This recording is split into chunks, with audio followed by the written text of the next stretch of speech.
The Zephyrian fleet descended through Earth's atmosphere like silver daggers cutting through blue silk. Admiral Vexstar stood on the command deck of his flagship, watching the primitive blue world grow larger in the viewscreen. His 4 eyes gleamed with satisfaction as scanning reports flowed in from his subordinates. "Initial planetary assessment complete?" "Admiral," reported Lieutenant Kresh, his scaled fingers dancing across holographic displays. "The inhabitants call themselves humans. Population approximately 8 billion. Technology level, primitive kinetic weapons, basic space travel, rudimentary energy manipulation." Vexstar's mandibles clicked in amusement. "And their military capabilities?" "Laughable, sir. They fight with projectile weapons and crude explosives. Their largest settlements appear to be soft targets with minimal defensive capabilities. However," Kresh paused, his voice uncertain. "Speak." "There are vast areas of the planet that appear largely uninhabited. Dense forests, mountain ranges, deserts, frozen wastelands. Our sensors detect minimal infrastructure in these regions." The Admiral waved a dismissive claw. "Wasteland. No doubt these humans huddle in their cities like frightened prey animals, too weak to tame their own world. What intelligent species would choose to live in such hostile environments when comfortable urban centers exist?" Around the bridge, other Zephyrian officers chittered in agreement. Their own homeworld was a perfectly climate-controlled paradise of crystal cities and manicured gardens. The idea of voluntarily living in wilderness was as foreign to them as breathing underwater. "Begin standard invasion protocol," Vexstar commanded. "Target major population centers first. Once we've eliminated their leadership and military, the remaining population will surrender. This primitive world will make an excellent agricultural colony." The invasion began at dawn over New York City. Sleek Zephyrian fighters screamed through the sky, their energy weapons carving burning scars across the skyline. The initial assault was devastating and swift. Military bases around the world erupted in flames as orbital bombardment rained down from above. Within hours, every major government had either surrendered or been destroyed. The President of the United States, speaking from a bunker deep beneath the Pentagon, delivered humanity's formal surrender to the alien fleet. Similar scenes played out in capitals across the globe. Vexstar watched the surrender broadcasts with smug satisfaction. Pathetic. Their resistance lasted less than a solar rotation. Begin deployment of occupation forces to secure the major cities. We'll need to catalog their resources and begin shipping the useful materials back to the homeworld. But as the days passed, something strange began happening. While the cities fell silent under Zephyrian occupation, reports started filtering in from the wilderness areas that the aliens had dismissed as uninhabitable wasteland. The first incident occurred in the Rocky Mountains of North America. A Zephyrian supply convoy, traveling between occupied Denver and Salt Lake City, simply vanished. One moment the 10-vehicle column was proceeding normally through a mountain pass. The next moment their transponder signals went dead. "Mechanical failure?" suggested Kresh as he delivered the report to Admiral Vexstar. "Perhaps. Send a recovery team to investigate." The recovery team found the convoy 3 days later, or what was left of it. The vehicles had been systematically destroyed, but not by energy weapons or explosives. They'd been torn apart by what appeared to be crude projectile weapons and improvised explosive devices. Most disturbing of all, there were no bodies. The Zephyrian soldiers had simply disappeared. "Impossible," Vexstar snarled when he received the report. "Our sensors showed no significant human presence in that region. Who could have done this?" The answer came in the form of a crude radio transmission that night, broadcast on multiple frequencies. The voice was human, speaking in accented English with a drawling tone. "Name's Jake Morrison. I reckon you alien boys don't know me, but I've been hunting in these mountains for 40 years. Bagged everything from elk to mountain lions. Now I got myself some new prey. You killed my son in Denver. That was a mistake." The transmission ended, leaving the Zephyrian command staff staring at each other in confusion. One human? Lieutenant Kresh's voice was incredulous. One primitive human destroyed an entire armored convoy? More incidents followed in rapid succession. A forward observation post in the Amazon rainforest went silent overnight. When reinforcements arrived, they found the facility's defenses had been penetrated by someone who seemed to know exactly where every sensor and guard post was located. The Zephyrian troops inside had been eliminated with precision that spoke of extensive military training. In the Australian outback, an entire mining operation ceased reporting. The recovery team found evidence of a siege that had lasted several days. The human attackers had used the harsh desert environment itself as a weapon, somehow cutting off the facility's water supply and forcing the Zephyrian defenders into increasingly desperate positions before moving. In for the kill, from the frozen wastes of Siberia came reports of Zephyrian patrols being hunted by figures that seemed to materialize from the snow itself. These attackers struck without warning and vanished just as quickly, leaving behind only footprints and the bodies of alien soldiers. Admiral Vextar found himself facing a problem he'd never encountered in decades of conquest. His forces controlled every major city on the planet, but somehow humans were still fighting back. And these weren't the soft city dwellers he'd expected to face. These were something else entirely. "Sir," Kresh reported during the evening briefing, "we've lost contact with 17 different installations in the last 48 hours. All of them were in what we classified as uninhabitable regions. How is this possible?" Vextar demanded. "Our scans showed these areas were practically empty. Perhaps our understanding of human civilization was incomplete," suggested another officer hesitantly. "It appears some of these humans actually choose to live in the wilderness areas we considered uninhabitable." Vextar's 4 eyes narrowed dangerously. "You're suggesting that these primitives are more adaptable than our intelligence indicated?" Before anyone could answer, alarms began blaring throughout the ship. The communications officer's voice crackled over the intercom. "Admiral, we're receiving multiple distress signals from our forces planetside. They're under attack." All of them simultaneously.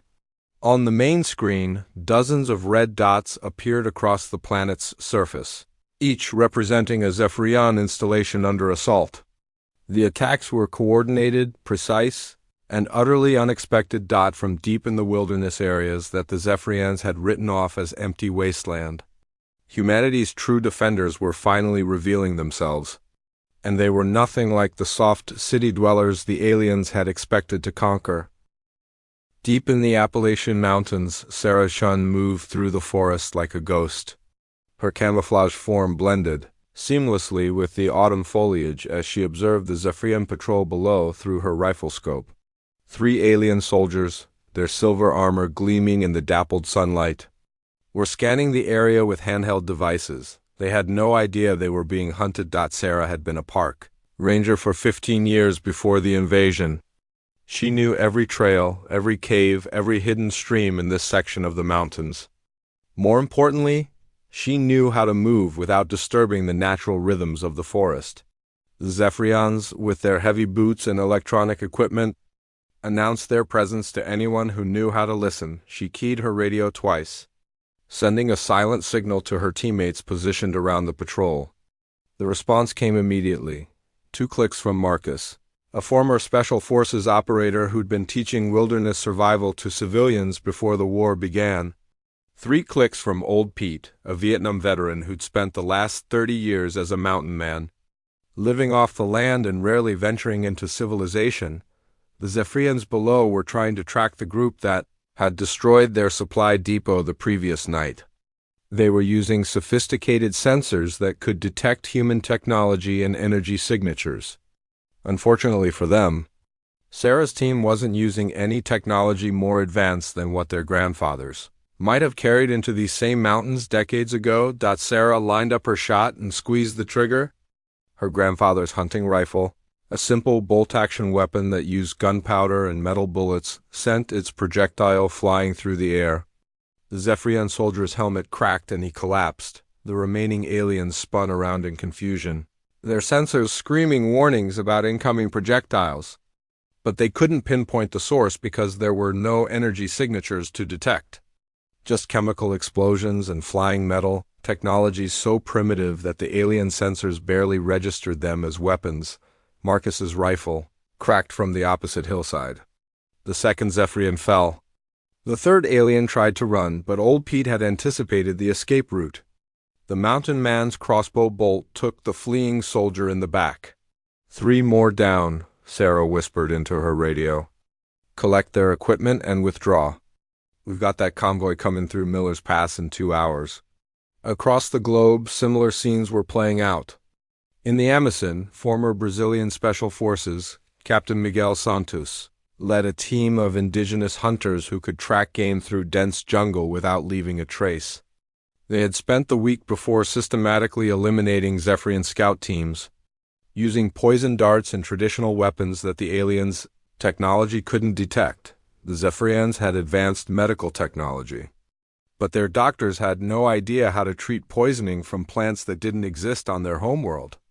The alien soldiers would collapse from paralytic toxins extracted from local frogs, or succumb to hallucinations caused by carefully prepared plant extracts that indigenous shamans had been using for centuries. In Alaska, Inuit hunters who had spent their lives tracking polar bears and seals across shifting ice were now hunting alien patrols.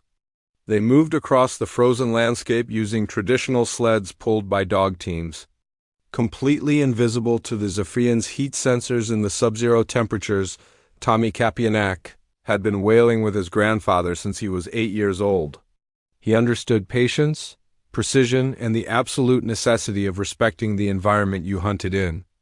The Zephyrians, with their heated armor and reliance on technology, created heat signatures that stood out like beacons in the Arctic cold. He watched through traditional snow goggles as an alien patrol struggled through knee-deep snow, their armor's heating systems working overtime to keep their occupants warm. They had no idea that their own survival systems were marking them for death. Tommy's harpoon, crafted from traditional materials and launched by a weapon his ancestors had used for generations, punched through the lead alien's armor with devastating force. Before the others could react, Tommy's cousins emerged from carefully prepared snow caves, wielding traditional knives and clubs. In the Australian outback, Aboriginal trackers who could follow month-old animal trails across stone and sand were teaching former soldiers and survivalists how to become one with the harsh landscape. They moved through the desert using knowledge, passed down through thousands of years of living. In one of Earth's most unforgiving environments, the Zephyrians' technology was designed for worlds with abundant water and moderate climates. In the furnace heat of the Australian interior, their cooling systems struggled constantly. Their water recycling equipment, while advanced, couldn't cope with the extreme dehydration that came from operating in temperatures that regularly exceeded 50 degrees Celsius. David Namajira had grown up learning the old ways from his grandfather, then served in the Australian Army before returning to his ancestral lands. He knew where every hidden water source could be found across hundreds of square kilometers of seemingly barren rock and sand. More importantly, he knew how to deny those sources to invaders. The Zephyrian mining operation had been established near what appeared to be a reliable water source detected by their orbital scans. What their technology couldn't detect was that the water was seasonal, dependent on underground flows that David's people had mapped through generations of careful observation. By redirecting the water through traditional methods that involved no technology whatsoever, David's team had turned the aliens' outpost into a death trap. As the Zephyrians grew increasingly desperate for water, they were forced to venture further and further from their defensive positions. That's when David and his team struck. In the Siberian wilderness, Russian hunters and former Spetsnaz operators were proving that the harshest environment on Earth could be humanity's greatest ally. The taiga stretched for thousands of kilometers in every direction, an endless expanse of forest and tundra where temperatures could drop to -40 degrees and the aurora borealis painted the night sky in ethereal colors. Dmitry Volkov had spent 20 years in Russian special forces before retiring to a cabin in the wilderness to live off hunting and fishing. He knew how to survive for weeks with minimal equipment in conditions that would kill most people within hours. Zephyrians, despite their advanced technology, were learning that some challenges couldn't be overcome with superior firepower. Their vehicles couldn't navigate the deep snow and hidden streams. Their communications equipment struggled with the electromagnetic interference from the aurora. Most critically, their supply lines were stretched thin across terrain that fought them every step of the way. Dmitry and his team used traditional Russian hunting techniques that had been developed over centuries of surviving in the world's most unforgiving climate. They moved on cross-country skis crafted from local wood, wore traditional fur clothing that provided better insulation than the alien synthetic materials, and navigated by stars and landmarks rather than electronic systems when they struck at Zephyrian patrols.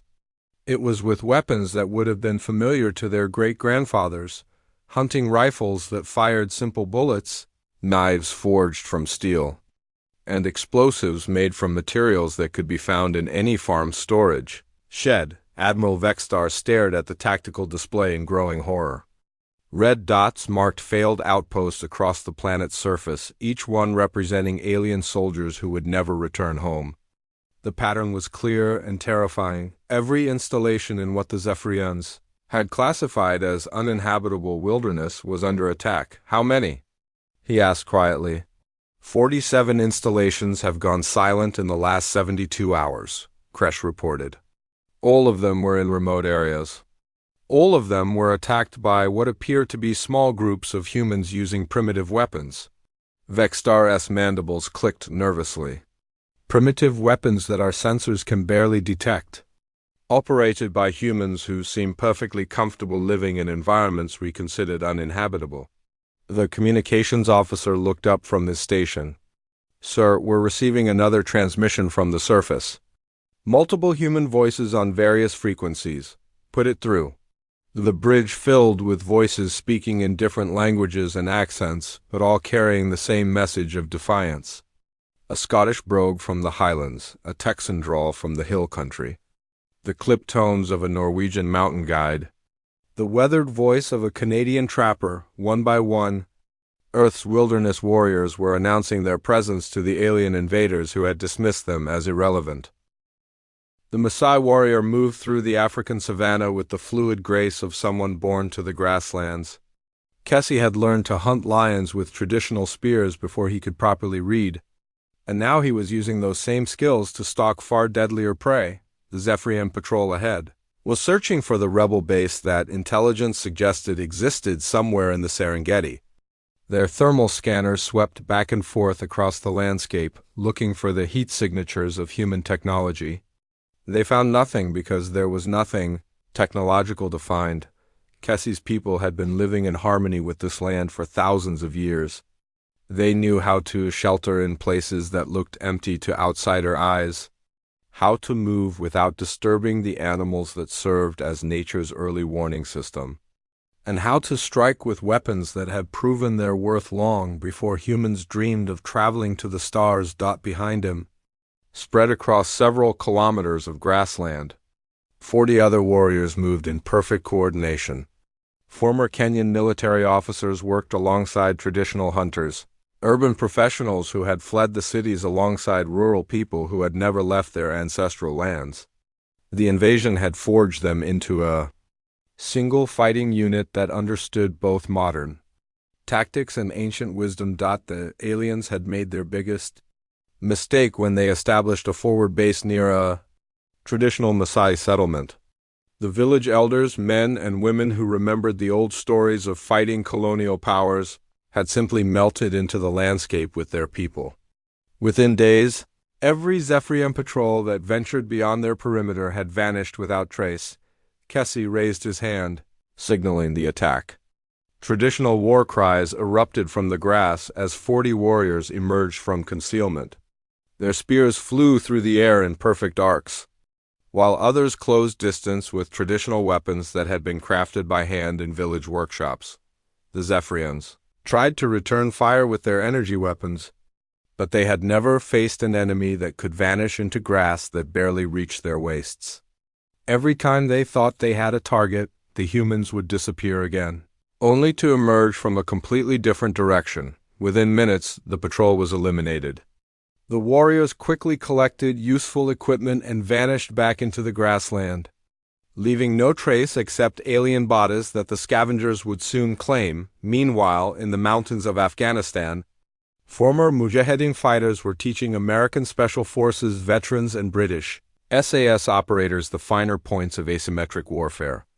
These were men who had spent decades fighting superpowers in terrain that consumed armies and buried empires. Hassan had been fighting in these mountains since he was 15 years old. He had battled the Soviets, then fought against various factions during the Civil War, and finally conducted operations against coalition forces. Now, at 52, he was passing his knowledge to a new generation of warriors who faced an enemy unlike any the world had ever seen. The cave system they operated from had been used by resistance fighters for over a century. It was invisible from the air, accessible only through passages that required intimate knowledge of the terrain, and connected to water sources that could sustain hundreds of people for months. The key, Hassan explained to his mixed group of Western soldiers and local fighters, is to make the enemy come to you on ground of your choosing. These aliens think like all invaders think, that superior technology will overcome local knowledge. They are wrong. The Zephyrians had established a major forward operating base in the valley below, confident that their sensors and firepower would protect them from any primitive attacks. They had no idea that every move they made was being watched from observation posts that had been used by Afghan fighters for generations. More critically, they didn't understand that the local population had not fled the invasion. Instead, they had simply become invisible, melting into a landscape they knew better than their own faces.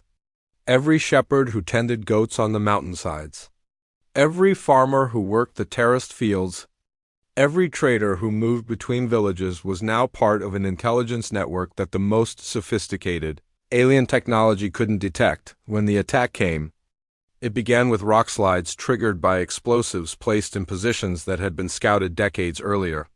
The Zephyrians found their base trapped in a valley as tons of stone blocked their primary escape routes.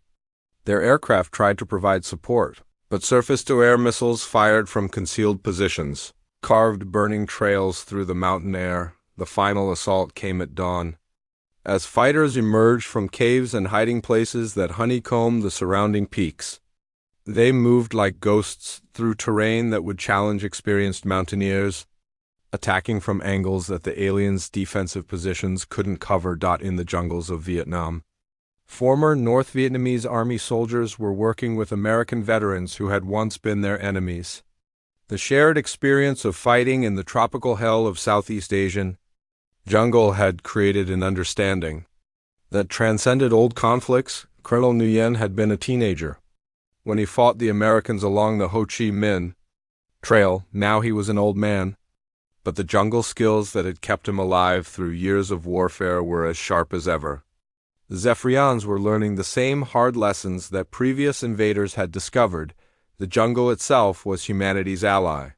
They cannot see through the canopy with their technology, Nguyen explained to his mixed force of former enemies turned allies. They cannot fly their vehicles safely between the trees. They cannot move quietly on foot. Most importantly, they cannot survive the diseases and parasites that we have lived with our entire lives. The alien forces were suffering from tropical ailments that their medical technology couldn't treat. Dengue fever, malaria transmitted by mosquitoes that their armor couldn't keep out, parasitic infections from water sources that looked clean but harbored microscopic predators that had evolved over millions of years. The jungle itself was killing them faster than human weapons. When the humans did attack, they struck from trees using crossbows and traditional weapons, then vanished into the green maze before the aliens could respond.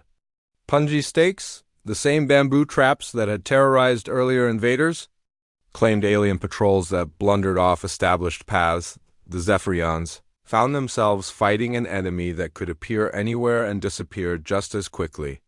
Supported by an environment that actively worked against their technology and tactics, high in the Andes Mountains, indigenous communities that had survived Spanish conquest, political upheaval, and economic exploitation were proving that altitude could be humanity's secret weapon. The thin air that had challenged invaders for centuries was now claiming alien soldiers whose physiology wasn't adapted for high altitude operations. Maria Condori had grown up at 4,000 meters above sea level, where the air was so thin that lowlanders gasped for breath just walking slowly. Her people had adapted over generations to thrive in an environment that defeated most humans, let alone aliens from a different world entirely. The Zephyrian's armor could regulate temperature and provide clean air, but it couldn't compensate for the fundamental challenge of operating at altitude. Their reaction time slowed, their thinking became clouded, and their physical performance degraded rapidly. Maria's people attacked using traditional slings that could launch stones with lethal accuracy at ranges that surprised their enemies. They moved through mountain passes using paths that had been carved by Inca engineers centuries before, appearing suddenly at elevations where the aliens could barely function. When Zephyrian aircraft tried to provide support, they found that their engines performed poorly in the thin air, while winds channeled by mountain peaks created turbulence that made precision targeting nearly impossible. In the Scottish Highlands, former British military personnel were working with local hunters and farmers who knew every glen and moorland for hundreds of kilometers. The weather itself had become a weapon, as highland mists concealed human movement while rain and wind degraded alien sensors. Hamish MacLeod had served in the Royal Marines before returning to his family's traditional lands. He understood both modern military tactics and the ancient art of moving through highland terrain without being detected. The combination was proving lethal to alien patrols. The Highlanders struck from the mist using traditional weapons, then vanished into landscape that looked empty but concealed movement routes that had been used by cattle raiders and Jacobite rebels centuries earlier. The aliens' thermal sensors were useless in the cold highland weather, while their communications equipment struggled with interference from the mountainous terrain. From his command ship, Admiral Vextar watched his invasion force being systematically destroyed by an enemy that shouldn't exist. According to every principle of warfare that the Zephyrian Empire had developed over centuries of conquest, the humans should have been defeated within days. Instead, they were proving that technology alone couldn't overcome determination combined with intimate knowledge of local terrain. Worse, the human resistance was growing stronger as survivors from destroyed cities made their way to the wilderness areas where they could join the fight. Status report, Vextar demanded. We've lost 70% of our forward operating bases, Kresh reported grimly. Casualties are approaching. The emergency council meeting aboard the Zephyrian flagship had been called after 3 more major installations fell silent overnight. Admiral Vextar surveyed his senior staff, noting the tension that radiated from every officer present. These were veterans of a dozen successful conquests, but none of them had ever faced anything like the human resistance. Explain to me, Vextar began, his voice dangerously quiet, how an entire armored battalion can disappear in what our sensors show as an empty desert. Colonel Threx, the ground forces commander, shifted uncomfortably. The human attackers appear to be using the terrain itself as cover. In the Australian incident, they somehow redirected underground water sources to flood our forward positions, then attacked during the chaos using weapons our sensors couldn't detect until it was too late. Underground water sources? Vextar's mandibles clicked incredulously. You're telling me that primitive humans can manipulate geological features? Not manipulate, sir. They simply understand their planet better than we do. The indigenous humans in that region have been mapping underground water patterns for thousands of years. They use traditional engineering techniques that our geological surveys missed entirely. Commander Skex, the intelligence officer, leaned forward. Admiral, we're receiving reports from across the planet that follow similar patterns. In every case, the humans are using knowledge of local conditions that goes back generations. They're not fighting us with technology, they're fighting us with experience. On the main display, a map of Earth showed the current tactical situation. Major cities remained under Zephyrian control, marked in blue. But vast swaths of the planet's surface were now shaded red, indicating areas where human resistance was active.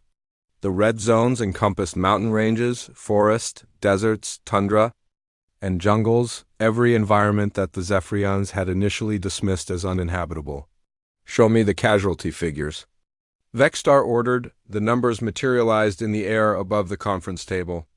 Kresh's voice was steady but grim as he read the statistics. Total Zephyrian casualties now exceed 12,000 killed in action. Medical facilities report another 8,000 suffering from various environmental-related illnesses that our doctors struggle to treat. Additionally, we have over 4,000 missing in action, presumed captured or dead. The silence that followed was profound. In their previous conquests, the Zephyrian Empire had typically lost fewer than 100 soldiers while subjugating entire worlds. "What about their weapons?" Vexstar asked. "How are primitive projectile weapons penetrating our armor?" "That's perhaps the most disturbing aspect," Colonel Threx replied. "They're not just using primitive weapons, they're using them more effectively than we anticipated." "Our armor was designed to deflect energy weapons and basic projectiles. But these humans are using specialized ammunition, often handcrafted, that exploits weaknesses we never considered." He activated a holographic display showing recovered human weapons. "This rifle was found at the site of an ambush in the Canadian Rockies. It's over 80 years old, manufactured using technology that predates spaceflight. But the human who used it had modified the ammunition with explosive tips crafted from materials found in the local environment." Another display showed a crossbow bolt. "This weapon is even more primitive. The design is essentially medieval. But it's made from modern carbon fiber and tipped with a poison extracted from local plants. The poison causes paralysis that our medical technology can't counter because we have no experience with this planet's biochemistry." Commander Skex added more disturbing intelligence. "Our psychological warfare specialists report that human morale is actually increasing, not decreasing. Every successful attack against our forces is being communicated across their resistance networks, inspiring more civilians to join the fight." "How are they communicating without technology we can intercept?" "Runners, sir. Humans on foot, using knowledge of terrain to move messages between resistance cells. Some communications are traveling thousands of kilometers using nothing but human messengers who know how to move through environments we can't effectively patrol." "Admiral." Vexstar stood and walked to the viewport, staring down at the blue-white planet that was proving to be his empire's greatest challenge. "What do our xenobiologists say about human adaptability?" Dr. Velanara, the expedition's chief scientist, spoke up for the first time. "Admiral, our initial assessment seriously underestimated human environmental adaptation. Most species develop in specialized niches and struggle to survive outside their optimal conditions. Humans appear to have evolved as persistence hunters capable of thriving in virtually any environment their planet offers." She activated her own display showing physiological data. "Consider their cardiovascular system. Humans can adapt to high altitude by producing more red blood cells. They can acclimatize to extreme heat through improved sweating mechanisms. Their dietary flexibility allows them to survive on whatever food sources are available locally. More disturbing," she continued, "is their psychological adaptability. Most species become demoralized when removed from familiar surroundings. Humans seem to become more determined. The harsh environments that we assumed would break their spirit are actually making them stronger." Colonel Threx nodded grimly. "We've observed this in the field. Humans who fled from conquered cities are arriving at resistant strongholds and quickly learning survival skills that should take years to master. Urban professionals are becoming effective guerrilla fighters within weeks." "There's something else," Commander Skex added reluctantly. "Our communications intercept suggests that different human resistance groups are beginning to coordinate across vast distances. They're sharing tactics and intelligence using communication methods our technology can't detect or intercept." The briefing was interrupted by an urgent communication from the surface. Lieutenant Kresh's voice carried a note of panic that chilled everyone present. Admiral, our main supply depot on the North American continent is under attack. Multiple assault groups using coordinated tactics. They're employing methods we've never seen before. The main display flickered to show aerial footage from the depot. Vexstar watched in horror as human fighters emerged from positions that had appeared empty moments before. They moved with military precision, but used traditional weapons and tactics that seemed to anticipate every defensive measure. How many attackers? He demanded. Estimated at 200 individuals, sir. But they're fighting like a force 10 times that size. They know exactly where our sensors are positioned and how to avoid them. They're using the natural terrain to channel our defensive fire away from their actual positions.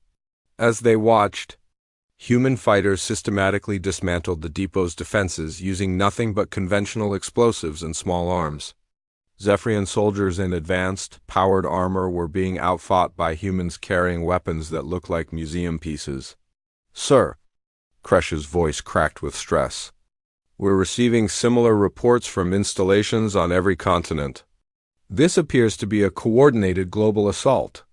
Dr. Velanara stared at the tactical displays with growing alarm.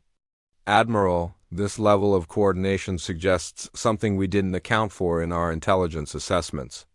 These humans aren't just individual survivors fighting independent battles. They're operating as a unified resistance network that spans their entire planet. How is that possible without technology? Because they don't need our kind of technology, sir. They're using human networks that have existed for thousands of years. Family connections, tribal affiliations, professional relationships, shared cultural knowledge. They're communicating through systems that evolved long before electronic communication existed. Admiral Vexstar felt something he had never experienced in decades of military service. Uncertainty about the outcome of a campaign. His forces controlled the major population centers, but the humans were demonstrating that control of cities meant nothing if the countryside remained hostile. Worse, human resistance was growing stronger every day. Each successful attack brought more recruits, more local knowledge, and more tactical innovations that the Zephyrian Empire had no experience countering. Options? He asked quietly. The silence that followed spoke volumes. For the first time in Zephyrian military history, a conquered world was fighting back effectively using methods that made superior. Technology irrelevant, Colonel Threx finally spoke. Sir, we could conduct orbital bombardment of the wilderness areas. Eliminate the environments where human resistance is strongest. That would destroy the planet's value as a colony, Dr. Velanara objected. We came here to acquire a useful world, not a dead one. Then what do you suggest? Vexstar snapped. Dr. Velanara hesitated before answering. Admiral, I believe we may need to consider the possibility that this planet cannot be conquered using conventional methods. The humans have turned their entire world into a weapon against us. Every environment, every natural feature, every local adaptation that took them millennia to develop is now being used to fight our occupation.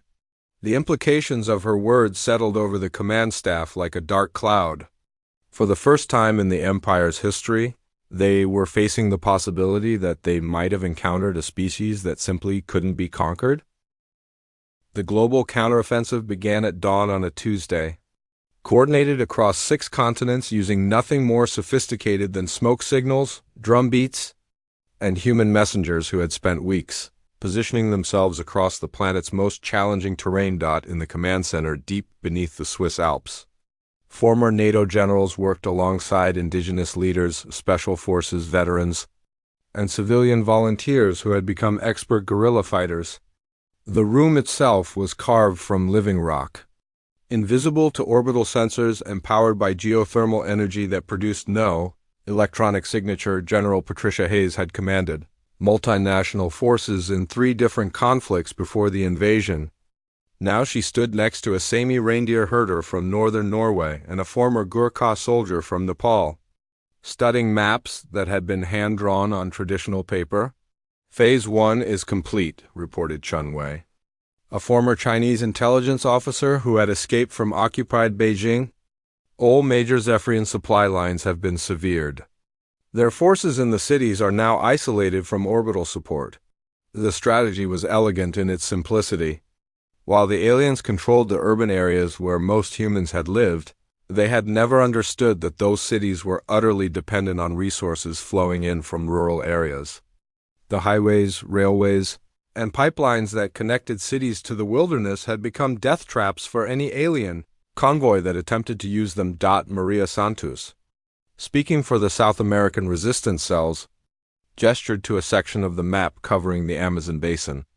Our teams have been placing obstacles along every major transportation route for the past month. The aliens can't move supplies overland anymore without facing constant ambush. Same story in Africa, confirmed Joseph Kenyatta, whose grandfather had fought British colonial forces using many of the same tactics. We've made it impossible for them to maintain their forward bases. They're burning through supplies faster than they can replace them. But the real masterstroke was yet to come. Dr. Elena Volkov, a former Russian biochemist who had spent the last 6 months studying captured Zephyrian technology, stood before a crude but effective laboratory setup. Their life support systems have a fatal weakness, she announced. They're designed to filter out known toxins and pathogens, but they assume a sterile environment like their homeworld. Earth's biosphere is far more complex than their technology anticipated. She held up a vial of clear liquid. This contains a cocktail of bacteria and viruses that are harmless to humans but lethal to Zephyrian physiology. We found a way to introduce it into their air filtration systems. The biological weapon had been developed using traditional fermentation techniques that required no advanced equipment. Human communities around the world had been cultivating the necessary microorganisms in caves, root cellars, and other locations that alien sensors couldn't detect. How do we deliver it? Asked General Hayes. The answer came from Tommy Hawk, a member of the Lakota Nation who had become one of the Resistance's most effective infiltration specialists. We don't need to break into their facilities. We just need to be where they go to get resources they can't create themselves. Every Zephyrian installation required water, and water sources were something humanity understood better than any alien invader ever could. From mountain springs to underground aquifers, human communities had been mapping and protecting water sources for thousands of years. Now, those same water sources would become vectors for humanity's biological counterattack.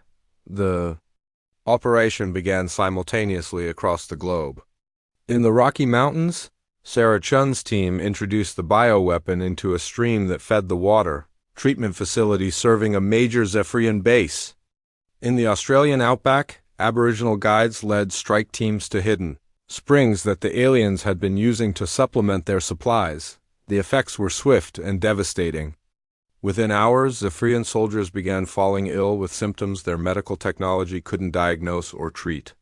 Fever, disorientation, and systemic organ failure swept through alien installations as their own life support systems became delivery mechanisms for human biological warfare. But the counteroffensive wasn't limited to biological weapons. In the Himalayas, former mountain climbers and Sherpa guides had spent months preparing for the most ambitious assault of the war, a direct attack on the Zephyrian orbital fleet. The plan was audacious to the point of seeming impossible. Using traditional mountaineering techniques, teams of climbers were ascending peaks that reached into the upper atmosphere, carrying primitive but effective rockets constructed from materials that produced no electronic signatures. At 8,848 meters above sea level, the summit of Mount Everest had become humanity's highest military position. Tenzing Norbu, whose family had guided climbers on Everest for generations, stood beside a rocket launcher that had been assembled from components carried up the mountain over several weeks. The rockets themselves were works of art, crafted using techniques that combined traditional metalworking with modern chemistry. They carried no guidance systems or electronic components that alien sensors could detect. Instead, they relied on careful calculation and human skill for targeting. Launch window opening, reported the human observer who had been tracking alien ship movements using Nothing more sophisticated than binoculars and a mechanical chronometer. The first salvo of rockets streaked upward through the thin atmosphere, their exhaust trails invisible against the backdrop of space. The Zephyrian fleet, accustomed to watching for sophisticated missiles with electronic guidance systems, had no idea that primitive projectiles were climbing toward them. The first rocket struck a supply transport, punching through its hull and venting atmosphere into the void. The second and third rockets found their targets as well, as human gunners demonstrated that centuries of artillery experience could compensate for lack of electronic targeting. Similar attacks were launched from high peaks around the world. In the Andes, Quechua-speaking engineers used ancient, architectural techniques to construct rocket platforms that could elevate weapons to unprecedented altitudes. In the Caucasus Mountains, former Soviet weapons specialists worked with local mountaineers to establish firing positions that the aliens never suspected existed. Admiral Vextar watched in growing horror as his fleet came under attack from the planet's surface using weapons that his sensors could barely detect. The rockets that were destroying his ships had been launched from positions that appeared uninhabitable, using technology that predated spaceflight. Impossible, he breathed, watching another transport vessel explode in a shower of debris. How are they achieving orbital strikes with primitive technology? The answer would have been obvious to any human familiar with their species' history. From ancient siege weapons to medieval cannons to modern artillery, humanity had spent thousands of years perfecting the art of throwing projectiles at distant targets. The principles remained the same whether the target was an enemy castle or an alien spacecraft, but the most devastating blow was yet to come. In the occupied cities, where millions of humans had seemingly accepted alien rule, a different kind of resistance was awakening. The urban populations hadn't been defeated, they had been waiting. Dr. Amanda Foster had been a university professor before the invasion, teaching courses on urban planning and social organization. Now, she was coordinating a resistance network that spanned every major city on Earth, using knowledge that the aliens had never thought to consider. Dangerous. They don't understand how human cities really work, she explained to herself. Leaders during a meeting in the abandoned subway tunnels beneath New York. They think controlling the government buildings and major infrastructure means they control the population. But cities are living organisms with redundant systems they can't even see. The urban uprising began with seemingly minor acts of sabotage. Power grids developed mysterious failures that alien technicians couldn't diagnose because the problems were caused by humans, who understood the systems better than their builders. Transportation networks ground to a halt as maintenance workers used their intimate knowledge of infrastructure to create cascading failures that appeared accidental. More importantly, the urban populations began to disappear. Entire neighborhoods would empty overnight as residents used storm drains, service tunnels, and forgotten passages to evacuate to the wilderness areas where human resistance was strongest. The Zephyrians found themselves trying to control cities that were becoming ghost towns, while the rural areas they had dismissed as uninhabitable were filling with refugees, who brought urban skills to complement traditional wilderness knowledge. From his flagship, Admiral Vextar received the final reports that confirmed his worst fears. His ground forces were dying from diseases they couldn't treat. His supply lines had been severed by an enemy that appeared and disappeared like ghosts. His fleet was under attack from surface-launched weapons that his technology couldn't effectively counter. Most disturbing of all, his intelligence officers reported that human resistance was stronger than ever, growing daily as urban refugees joined wilderness fighters who had been perfecting their tactics for months. "Sir," Lieutenant Kresh reported with barely controlled panic, "we've lost contact with over 90% of our ground installations. The humans appear to." The emergency transmission crackled across all frequencies as Admiral Vextar made the most humiliating announcement in Zephyrian military history. His voice, once confident and imperious, now carried the weight of absolute defeat. "To all human resistance forces," he began, the words tasting like ash in his mouth. The Zephyrian Empire formally requests negotiations for the cessation of hostilities. The response came not from government officials in the occupied capitals, but from the wilderness itself. Dozens of voices speaking different languages, representing every environment on Earth where humans had learned to thrive.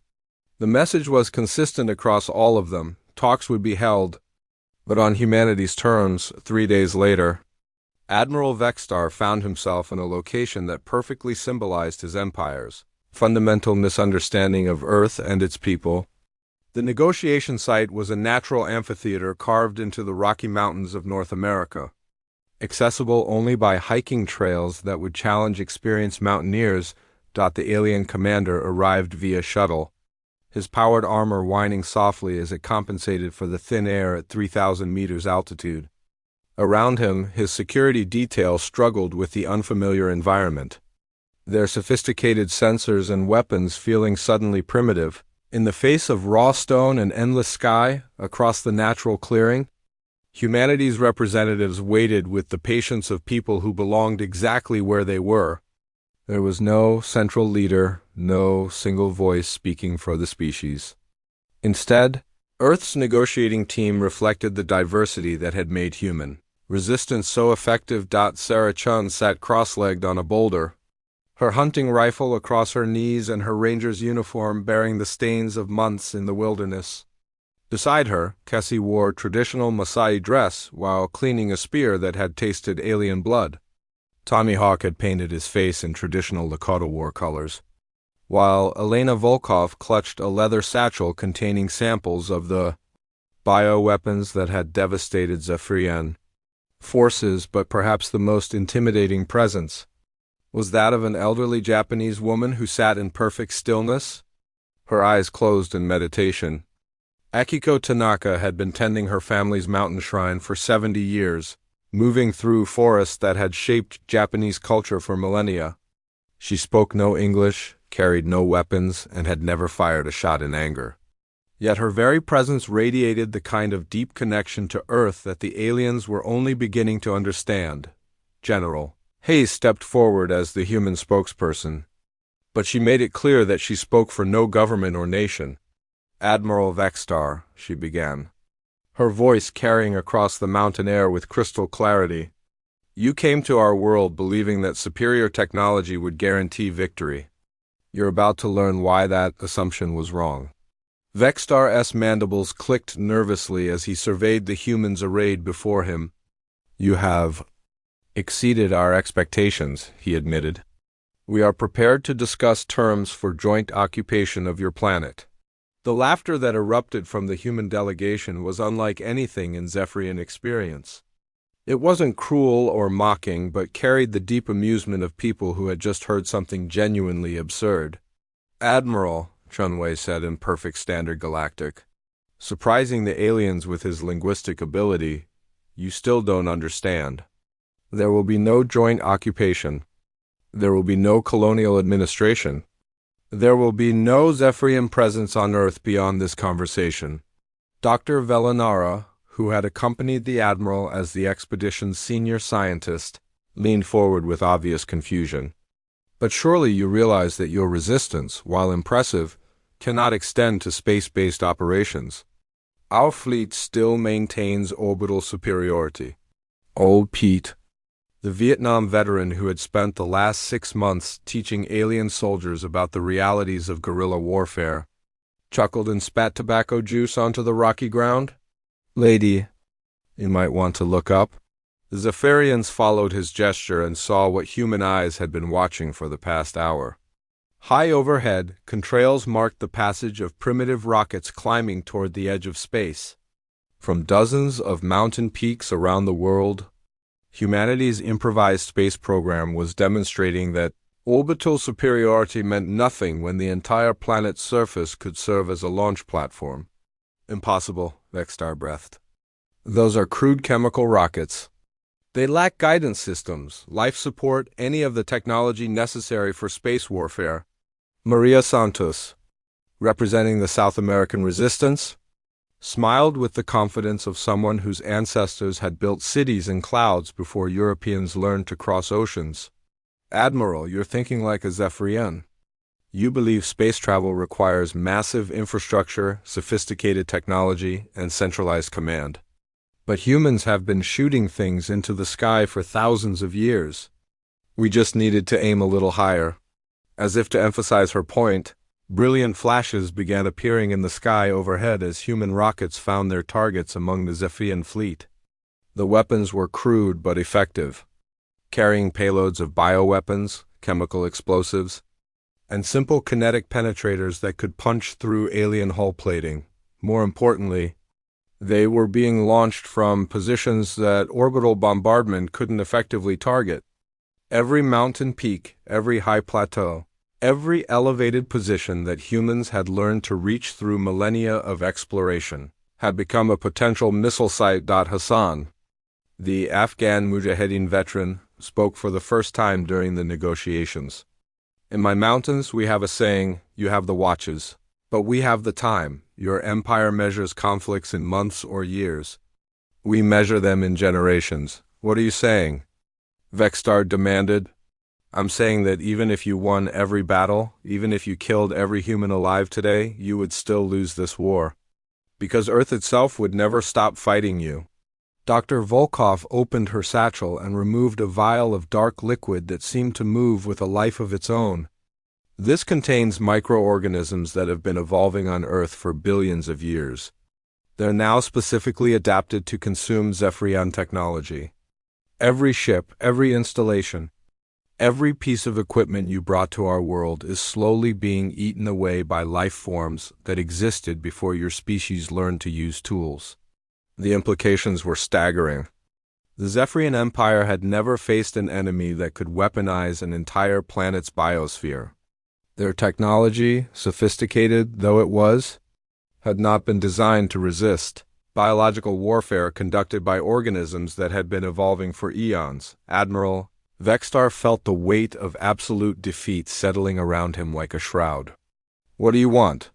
He asked quietly. General Hayes stood, and as she did, every human representative rose with her in perfect synchronization. The movement was unplanned, unrehearsed, but it demonstrated the kind of instinctive coordination that had made human resistance so effective. We want you to leave, she said simply. All of you. Every ship, every soldier, every piece of Zephyrian technology. You have 48 hours to evacuate everything you brought to our system. And if we refuse? Akiko Tanaka opened her eyes for the first time during the meeting and spoke in Japanese. Qianwei translated her words, though the meaning was clear from her tone. She says that the mountain spirits are patient, but not infinitely so.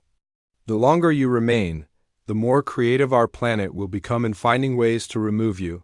As if summoned by her words, the sound of drums began echoing across the peaks. Not electronic communications or sophisticated signaling, but the primal rhythm of human hands on stretched animal hide. The beat was picked up and repeated from peak to peak, carrying a message that needed no translation. Earth itself was speaking, and its message was uncompromising. The invaders would leave, or they would be consumed by a world that had spent billions of years learning how to survive anything the universe could throw at it. Vexstar looked around the circle of human faces and saw something that chilled him to his core. They weren't angry or vengeful. They were simply certain. These people possessed an absolute confidence in their world and their place in it that no amount of superior technology could shake. We accept your terms, he said finally. The words came out as barely more than a whisper, but they carried across the mountain air with perfect clarity. 47 hours later, the last Zephyrian ship broke orbit and began its journey back to the Empire's core worlds. Behind them, they left a planet that looked peaceful from space but had proven to be the most dangerous world any Zephyrian had ever encountered. In the mountain amphitheater where the negotiations had been held, a simple stone cairn was built to mark the spot where humanity had proven that no force in the universe could conquer a species that truly belonged to their world. The marker bore no inscription in any human language, but visitors from across the galaxy would eventually learn to read its meaning. It stood as a monument to the simple truth that the Zephyrians had learned too late.